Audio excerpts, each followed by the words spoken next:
start tonight with a report from Seattle's Office of Police Accountability. And in that report, they say police failed to de-escalate the situation that happened last year at Seattle's Waterfront.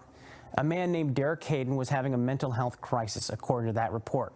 Hayden was shot and killed by Seattle police officers. Fox 13 News reporter Jennifer Lee joins us live from the Waterfront to explain what this means and where we go from here. Jen? Right, Matthew. So this is where that deadly shooting happened involving those two SPD officers last February. Now, about a year later, the Office of Police Accountability says those officers should have engaged in more active planning to create more time, distance, and shielding in hopes of preventing the outcome. No! Get down on the ground! Do it! Stop! Please kill me! These are the last words spoken by Derek Hayden. He's talking to Seattle police officers who are pointing their weapons. Please kill me! The officers shoot and kill Hayden after he charged at them with a knife. The body camera footage has been too painful for loved ones like his childhood friend Alan Burns to watch. He was very smart. He was a really nice guy. Very talented. The Office of Police Accountability took a closer look at the case, especially the roles of the officers Cassidy Butler and Willard Jarrett. The board found they violated policy, saying when they stepped into Hayden's path with their guns drawn, that took away time that could have been used to come to a peaceful resolution with the man.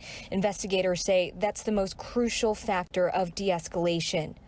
You know, sometimes officers have to make split-second decisions, but at least if you have a time and distance and space to make that decision, you're not right up next to the suspect, then maybe you'll be able to make a decision that doesn't lead to someone being killed.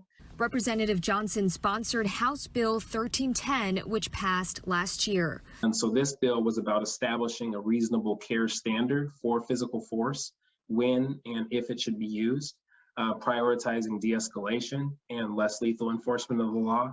Since the passage of the bill, he says there's been an over 60% drop in deaths at the hands of police. We have a narrow definition of deadly force in 1310. So deadly force is only allowed after all of these tactics have been exhausted. And in this case, it doesn't look like they were. The Seattle Police Department says, as with any death driven by mental illness, this is an unquestionable tragedy, which also impacts its officers, who it says continue to be called to bridge the gaps in service between public safety and public health. Saying, quote, while the use of any force in such incidents remains incredibly rare, the situation itself is not. In the absence of robust alternative options, SPD continues to respond to more than 10,000 crisis calls each year, many involving armed individuals. Of those, only around 1% involve any use of force, the majority of which is at the lowest reportable level. Police need to stop killing innocent people.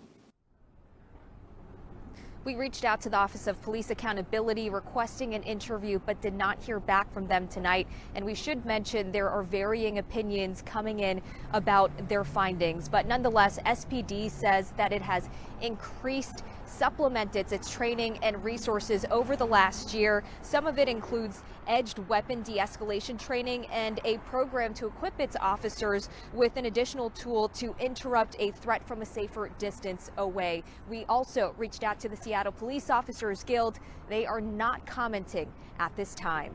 For now, reporting live in Seattle, Jennifer Lee, Fox 13 News.